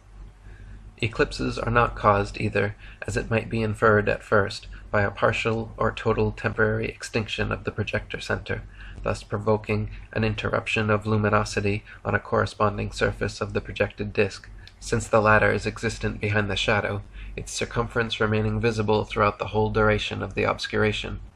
For the author, eclipses are due to an optical effect obtained by a modification in the slant of the vault of the sky, thus determining an inclination of the disk. It can be readily understood that the convexity of the vault refers an apparent volume to the transparent disk, thus giving it an optical thickness, and it is just the reason why the sun has been compared to a lens. Therefore, following an inclination of the vault by the disk, a shadow could be cast in the latter by its own edge, as there is no doubt that eclipses are self-induced, i.e. that the sun and the moon cause their own eclipses, seeing that the obscuration occurs strictly within the limits of their circumference. As the luminous disk moves on, the optical circumstances being restored, the shadow is gradually eliminated. It is possible to effect an exact reconstitution of an eclipse by means of an ordinary magnifying glass representing the disk. It can be seen, by holding this magnifying glass vertically and moving it slowly forward in the manner of the movement of the satellites, that, by giving it a slight inclination, a shadow similar to that of an eclipse is cast in the interior of the magnifying glass by its edge, and without the interposition of any opaque obstacle. There exists, further, an evident and important feature which has been overlooked so far concerning the position of the other satellites of Earth during eclipses. It can readily be observed that during these manifestations certain zones of the vault are simultaneously aspected by the other satellites. The degrees in question are the 28th of Sagittarius, 8, 9, 10, 11, and 12th of Capricorn, 14, 17, and 21st of Virgo, and 2nd of Aquarius. There cannot be an eclipse of the sun or the moon on any one date without these degrees being simultaneously aspected by the other satellites, and it appears consequently that the combined influences of certain parts of the vault of the sky, which become sensitive by the passage of the satellite disks, contribute to the formation of eclipses. The correspondences between the longitudes of the disks and the true position of the sun or moon during eclipses should be systematically investigated in order to discover the connection. It may, however, be regarded as certain that eclipses are not due to any intercalary passages taking place between the sun, the moon, and the earth, nor to any shadow cast by the latter. The fact that eclipses of the sun occur in certain conditions at the time of the new moon must be regarded merely as coincidences between the cycle of solar eclipses, the periodicity of the moon, and the movement of an X-point of the wheel of constellations, which in this work is held to be an immaterial structure supporting the luminous manifestations called stars. It is this X-point of the wheel of constellations which, moving with it at the speed of 1 degree per day, should replace the sun, which is supposed to move at this speed. This point would then pass in close conjunction with one of the lunar nodes at the time of the new moon. These coincidences permit effectively to calculate solar eclipses, but do not determine them. Natural manifestations should not necessarily be confused with their own causes, nor regarded as such. Chapter 9. On the Stars. There are definitely no solid bodies between the Earth and the dome of the sky. The stars are not masses of matter, and they do not result either from projections like the satellite disks of Earth. Xenophanes, in the 6th century BC, thought that the humid exhalations of the Earth contained latent sparks, which after some sort of condensation formed the stars, and this explanation appears to be acceptable. The astronomers of ancient Egypt believed also that the stars were suspended from the dome of the sky by cables, like lamps, and the fact is that on very clear nights, filaments, or lines connecting the stars of each constellation, can be clearly distinguished. From this we may conclude that there exists above the Earth a network of ethereal cords, certain parts of which, particularly at the intersections, condense and retain permanently the radioactive emanations from the Earth, thus constituting the stars, in accordance with the theory of Xenophanes. This does not exclude the possibility of any effects resulting from the influence of the dome of the sky, or from the presence of the sun during the day. It is also evident, since all the constellations are seen to move in bulk, that it is the frame or structure acting as their support, which revolves and carries them along. It could further be surmised that this stellar network above the Earth is at intervals subjected to phases of tension and relaxation, which would have the effect of enlarging or reducing the size of interstellar spaces, and also that the volume of Earth's radioactive emanations varies according to seasons or other causes, therefore increasing or diminishing the luminosity and the number of the stars. The stars are, thus, nearer the Earth than the satellite disks which move on the vault of the sky, and this fact is in accordance with the theory of both Anaximander and Parmenides. Concerning the supposed occultations of the stars by the moon, it can be said that it is not necessary that the latter should pass in front of a star to render it momentarily invisible, since the same result is achieved if the moon, the brighter light of which causes the disappearance of the star, passes at the back of it. When we speak of a stellar network or system, it is self-evident that there are two such networks, one over each half of the Earth, which possess different signs and constellations, and meet over the equator.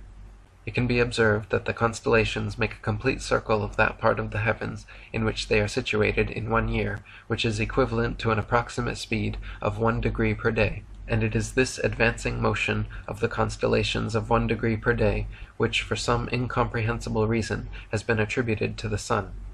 In our regions north of the equator, this movement takes place from west to east, in a direction opposite to that of the satellite disks of the Earth. As to the possible origin of the motion of the stars, this could be determined by a magnet action exercised by the metallic dome of the sky, or perhaps by the passage of the daily and semi-annual cosmic breath streams. It has been said that there exists a regular retrogression of the constellations of 50 seconds of degree per year, and that this movement was first noticed by Hipparchus in the 2nd century BC, when comparing his notes with those which another observer, Timocris by name, had made 1½ centuries beforehand. It would be necessary, in the first place, to know whether the calculations these two investigators made at an interval of 150 years are correct, and whether they must be accepted, which is by no means certain. But why anyhow has this retrogradation, which was visible and measurable in the time of Hipparchus, been mysteriously transformed through the ages into an invisible retrogradation? A difference of 50 seconds per year is appreciable over a length of time, as it amounts to 1 degree in 72 years, and it should by now, since the 2nd century BC, equal about 3 degrees. It is, however, impossible nowadays to see this considerable difference in longitude in the position of the constellations. These always return to the exact spot they occupied in the heavens the preceding years at a given instant. That is to say, that this retrogradation which Hipparchus thought he had discovered does not exist, and if it does exist, why, considering the importance which is attached to it, does it not figure in any of the official astronomical publications? There is, therefore, no retrograde motion of the zodiacal signs over each other. Aries, actually, presumably occupied by Taurus, is not in Pisces, Pisces in Aquarius, etc. They are still in the same order, at the place they occupied in the beginning of time. Further, the theory of the precession of the equinoctial point, which was derived from this supposed retrogradation of the constellations as extended to the sun, cannot be substantiated. Chapter 10. On the precession of the equinoctial point. This theory consists of two erroneous propositions concerning invisible and inexistent movements of the sun. and of a corollary which would be logical if it did not defeat the theory itself. In the first place, the sun, although its motion takes place in the reverse direction, is said to accompany the constellations and to progress with them at a speed of 1 degree per day, and in this way to cross the line of the equator twice a year on the 21st of March and on the 22nd of September, at an equal distance from the poles, so that one half of the earth receives the light of the sun, while the other half remains in darkness, a circumstance which determines the equinox, and for this reason the point of intersection where the sun is supposed to cross the equator is called the equinoctial point. But where, in the first place, is the need for the sun to pass on the line of the equator to create the equinox?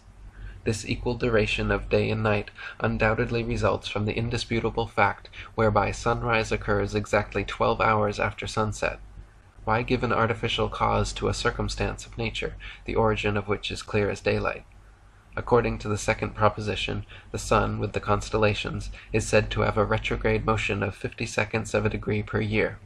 We arrive now at the kernel of the theory whereby the sun, retrograding by 50 seconds per year, it follows that the point where it crosses the equator on March 21st and September 22nd also has a yearly retrograde motion, called precession, of an equal number of seconds, but in that case the conditions required for the equinox cease to exist. It should be pointed out here, first, that the theory should really be called precession of the equator. It is the equator which would have a retrograde motion, since it is on its line that the point of intersection crossed by the sun, and called equinoctial, is situated. Further, the equal duration of day and night is said in this case to only be possible when the sun is on the line of the equator at an equal distance from the poles, whereby one half of the earth receives the light of the sun, and the other half remaining in obscurity. Therefore, if the line of the equator on which the equinoctial point is situated moves backward, as in this precession, the sun, when crossing this point, will no longer be at an equal distance from the poles, neither will the two halves of the earth be identical, and an equal distribution of light and darkness over the earth becomes impossible. The theory defeats its own end. Further, in the scheme of the precession, the sun is said to cross the equator nowadays at the 6th degree of the sign of Pisces, which corresponds to the 24th of February. It should, therefore, be the equinox on that day, after which the days should normally start on their habitual increase. In the way of nature, however, the equinox invariably takes place 26 days later, on March 21st, the days beginning to grow longer from that date. As this fact obviously upsets the precession theory, it is declared that this annual retrogradation of the equinoctial point, which latter is crossed by the sun in order to form an equinox, which equinox marks the beginning of spring, has no effect on the seasons, and it would also seem on the equinox itself. So one may ask in the end what the object of this riddle is at all, and why should any causes, if they are invisible as in this case, be assigned to circumstances which fail to materialize? It can thus be seen from the few remarks made above that the theory of the precession of the equinoctial point is an entirely artificial arrangement which, once unraveled and scrutinized, cannot be taken into account. Chapter 11. On the Formation and the Age of the Earth. The formation of the earth has resulted logically from its dislocation from the surrounding mass of matter which is now the vault of heaven. All the ancient cosmogonies are in agreement on this point. It is stated, for instance, in the Egyptian cosmogony, that the sun rose from the waters, and that a shaft of light created a fissure in the mass of matter which separated the heavens from the earth. It may also be assumed that the weight of the bulk of the waters helped to cause the downfall, or perhaps a succession of vibratory shocks. The dislocation of the earth may not have taken place instantaneously in one block. It must have continued from place to place, sometimes with difficulty, over a period of several years. Hesiod, in his History of the War of the Titans, signifying the mountains against the vault of heaven, has left us a striking picture of what must have been the birth of the earth, or at least one of its phases. He describes the heavens falling from their height, shaking the earth on its base, and crushing the bold Titans under enormous blocks of burning rock. The terrifying fracas of the thunder, the flashes of lightning, the fire consuming the earth and emitting suffocating vapors in a blazing atmosphere. It could be added, the prodigious masses of water falling in cataracts from the depths of heaven to the earth. Hesiod states that the revolt of the Titans, that is to say the length of time taken by the dislocation, lasted 10 years. It is even probable that for a long time afterwards parts of the vault must have crashed from time to time before its final consolidation. It may be said that mountains did not result from volcanic upheavals, but that they were released in that shape, including summits and peaks from the depths of heaven. Thus the mountains of the earth find their counterparts in the valleys of the vault of the sky, and vice versa. In the same way, the deep and wide circular depressions which have been discovered, sometimes at very high altitudes, and are filled with water, either from atmospheric condensation or from rain, and appear like lakes, have not been hollowed out, as is assumed, by the fall of gigantic meteorites, of which no traces can be found, but are natural formations which result from the dislocation, and the mounts or circular eminences which exist in the vault are their counterparts. The megalithic blocks, including the extraordinary specimens found in the Easter Islands, are also natural rock formations, the upper parts of which happen to be freed from, or broken off, the mass of the vault at the moment of the dislocation, while their lower parts remained buried in the earth. The flat horizontal stones called dolmens, which are laid on vertical stone supports, thus forming tables, have also been released in these particular arrangements from the vault of the sky. The megalithic blocks were never erected by man, nor were they either transported from one place to another. They were, however, fashioned, shaped, and even cemented by the hand of man to serve for religious and burial purposes. Their geometrical and symmetrical disposition is also a fact of nature. The pyramid must originally have been a single block of rock released in that shape from the vault of the sky, since it can be observed that quite a number of mountain summits affect this geometrical shape, and it may have been imitated by the Egyptians in view of its unusual appearance. There has been no addition whatsoever to the layers which constitute the earth's crust since the beginning. They all date naturally from the dislocation, although volcanic eruptions, earthquakes, and inundations may have caused some upheavals and shifting of the original layers. A transformation of the primary constituents resulting from the action of the vault may have also occurred through the ages, particularly in the case of coal, petrol, ores, and precious stones. The evolution of the earth was accomplished in several periods of time of undetermined duration, which correspond to the days of Genesis, but this evolution has always resulted from the influences of the cosmic radiations which proceed from the vault, such as they are transmitted by the satellite disks of the earth. These may not either have appeared all at the same time, and their successive formations may have contributed to a large extent to the evolution of the earth, which from a certain period became exteriorized through the appearance of vegetation, animal species, human races, and their various degrees of civilization. It is impossible to speak with certainty of the different ages which have followed the dislocation of earth, neither is it possible to estimate correctly their duration, but certain divisions may be established. In the first place, it may be remarked that the age of the earth does not run into millions of years. We may, in fact, consider that once the initial vital impulse was imparted, the earth's evolution was accomplished in a comparatively short span of time, but that it is rather the separation of our universe from the amorphous chaos, its slow preparation and organization, and also the descent of the cosmic scheme into matter, which must have previously required an infinite length of time. It is stated in Nordic mythology that the earth floated on the waters during 700 years, but this period of stabilization must have been much longer and have taken at least 2,000 years, and even after its final consolidation, the earth must have been subjected to periodical cataclysms resulting from seismic shocks and submersion by water, but not volcanic eruptions, since the internal fire of the earth may only have been in an early smoldering stage at this time. It would be interesting to know, in this connection, how this fire in the center of the earth started at the beginning. It may have originated from a spontaneous ignition produced by the impact of burning rocks from heaven, or even lightning, but the fact of its existing in the interior of the earth may point to a natural slow combustion of matter, in which, however, vegetation could not have played a part. This period of consolidation was followed by a transitional era. It is stated in very early texts that there was no retrogradation at the beginning of time, which means that the satellite disks of the earth, which are subject to this particular motion, had not yet made their appearance in the heavens, and that only the sun and the moon did exist, since their motion is always direct.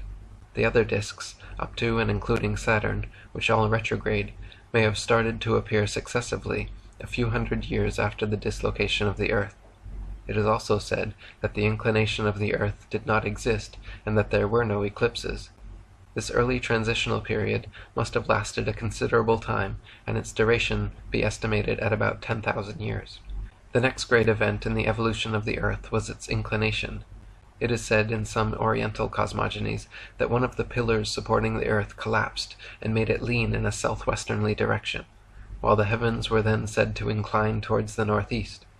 We may consider that such an upheaval did really occur, as several Greek authors have recorded a tradition existing among very ancient people that a tremendous commotion shook the foundations of the earth at a very remote time. Anaxagoras, who lived in the 5th century BC, was of opinion that the inclination of the earth was of a fairly recent date, but it must have occurred much earlier than he thought, and could be situated at 7,000 years BC. Taking into consideration the 2,000 years which have elapsed since the Christian era, the actual age of the earth since the dislocation would be 21,000 years, which means that since the beginning the sun has risen over 7.5 million times over the earth, a staggering figure. The age of the substance of the earth itself, considered as part of the original mass of matter, is evidently impossible to estimate. Anaxagoras also states that vegetation, animal species, and the human races had already appeared on the earth before its inclination. Nothing can be presumed, as well may be realized on this question. The creation may have necessitated lengthy periods of time. On the other hand, it is also possible that all could have appeared in the space of a few months, depending on the intensity of the creative forces, effects of the disks, suitable climatic conditions, and time of the year. But there must certainly have been numerous cases of spontaneous generation. It may be estimated that the human and animal skeletons called prehistoric, as well as the most ancient vestige of civilization, and also the mural art of the cave age men, are not more than 4,000 to 5,000 years old, if they are that. After its inclination, the earth must have passed through several stages, the exact nature of which is impossible to ascertain, but which are made evident by their repercussion on the progress of civilization in all its forms, particularly on the religious plane. The beginning of the Christian era, nearly 2,000 years ago, certainly corresponds to a physical evolution of the earth. There are actually, however, precursory signs of the advent of a new age, that of atomic energy, which should be also interpreted as another step in the evolution of the earth itself, and which, like the preceding eras, will bring in its train new reactions in the fields of religion, ideology, culture, science, and human society, the effects of which seem already to be perceptible. The new satellite disk, Pluto, may be of recent formation and have had an influence on the great inventions which characterize modern times. The flying saucers, which seem to have recently become habitual features of the heavens, may well relate to the formation at an early stage of new satellite disks of the earth. As to the end of the world, one of the perils to be faced would be the failure of the disks, particularly the sun. The strength and solidity of the vault may be held to be absolutely secure, and its downfall upon the earth should not be anticipated as our forebears used to fear, although the inertia of its surface or the disappearance of its reflecting power would prove calamitous. But bearing celestial or geological disasters of any sort, we must realize that all life on the face of the earth might, and perhaps much sooner than could be expected, be completely wiped out by accident, by the dangerous and powerful energies which are now being released in different parts of the world, especially taking into consideration the relatively small space in which the earth is confined. A question arises: in case of total destruction of life, would there be a revival on earth after a certain interval of time? We might think so, and in the same pattern, since the great creative forces of the vault of heaven are said to be unchangeable, constantly active, and also immortal. Chapter 12. On the function of the earth in the universe, and on volcanic eruptions and earthquakes.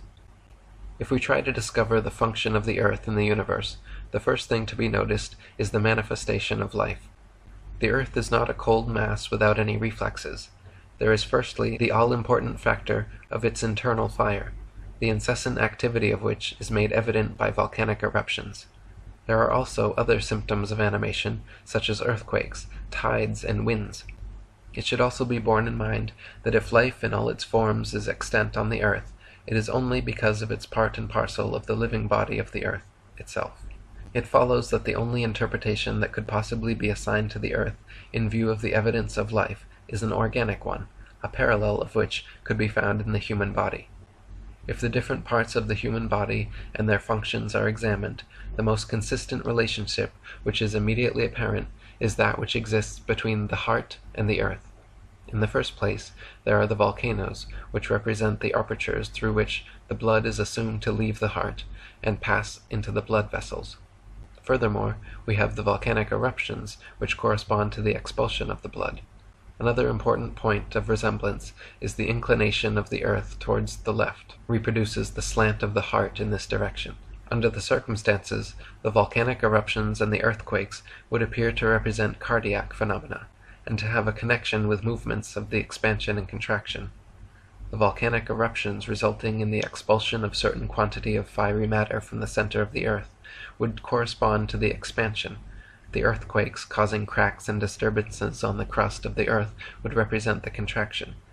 It is also almost certain that the loud subterranean rumblings which accompany volcanic eruptions and earthquakes correspond to the sounds which are peculiar to the heart. An objection which could be raised at this point against the analogy which has been established between the heart and the earth, and has so far been consistent, is in connection with the presence of the circulating element which is the blood, and is supposed to circulate and pass through the heart.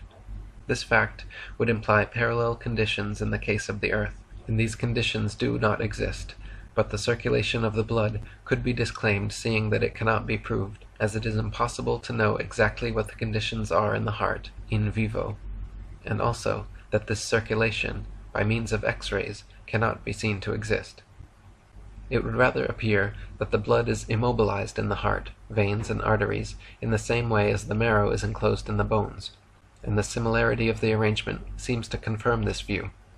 It should also be considered that it is a material impossibility for 1 3/4 pints of blood to pass every 10 seconds, as it is said, through the heart, which is the size of a man's fist. The speed of the blood, given as 50 centimeters per second, is also difficult to accept. Furthermore, it has been calculated that this speed is reduced to 5 millimeters per second in the capillaries, but since the volume of the blood which is said to issue from the heart is constant, it is obvious that if it circulates rapidly when leaving this organ, it cannot continue its assumed circuit at a considerably reduced speed in the capillaries without causing an obstruction resulting in an immediate blocking of the circulation. It is also evident that if there is no communication between the two halves of the heart, there cannot be any communication either between the capillaries to permit circulation. This points to the existence of two independent and opposite systems or networks of blood vessels. The valves, which are found in the veins, have nothing to do with the circulation of blood. Their function is to support the weight of the venous blood, which is heavy, and to keep it in place, particularly when the body is erect. The ancient Greek physicians thought that a kind of subtle air or spirit was transported by the blood in the arteries and veins, and it could be added that this subtle air may correspond to the cosmic breath streams mentioned previously, the breath of day in the arteries, and the night breath in the veins. Consequently, once the obstacle of the supposed circulation of the blood is removed, the analogy between the heart and the earth appears to be complete, taking into consideration the fact that this analogy is only an assumption, and also that the preceding remarks were only brought forward for the purpose of endeavoring to support the same. Chapter 13. Is the earth the heart of a gigantic man-world? It has been said that the universe is an organic body exactly like the human body, and that the interior, that is, the hollow part of the body of man, is and should be interpreted as the space between the stars and the earth. We have also previously seen, in this connection, that there appears to be an analogy between the earth and the heart. We may further consider the text of the first chapter of Genesis, according to which Jehovah took one of Adam's ribs and made it into a woman. This does not mean that the female human body was evolved from a supplementary bone of the male's, but refers to the creation of the earth, the name of which is Eve, such as it became detached from the principal mass of matter, Adam, which means man, in the neighborhood of the thorax, which is formed by the ribs, and also contains the heart. Thus the earth may well be the heart of a gigantic man-world possessing the characteristics of the human body, which is the universal prototype, and which would be composed of the same elements as the earth itself, i.e. the substance of the earth proper, as well as minerals, metals, stones, and rocks, and would also contain water, as reference is often made in ancient cosmogonies to the superior waters which exist on the other side of the vault of heaven. On the other hand, air and fire might be particular to the earth. It is possible to calculate the height of the man-world which would shelter the earth, since the circumference of the latter, which is to be taken now as a flat expanse, is said to be 39,840 kilometers, and that the dimension of the heart is approximately 1/13 of that of the body, and this would give us the figure of 517,920 kilometers, which, after all, does not seem so absolutely inconceivable compared to the immensities to which we have been accustomed in the past. Finally, one must confess that the intelligence of man will forever be defeated by the problems of the reason of existence of the cosmos, of its shape and method of organization, its probable magnitude, antiquity and duration, and particularly its mode of support.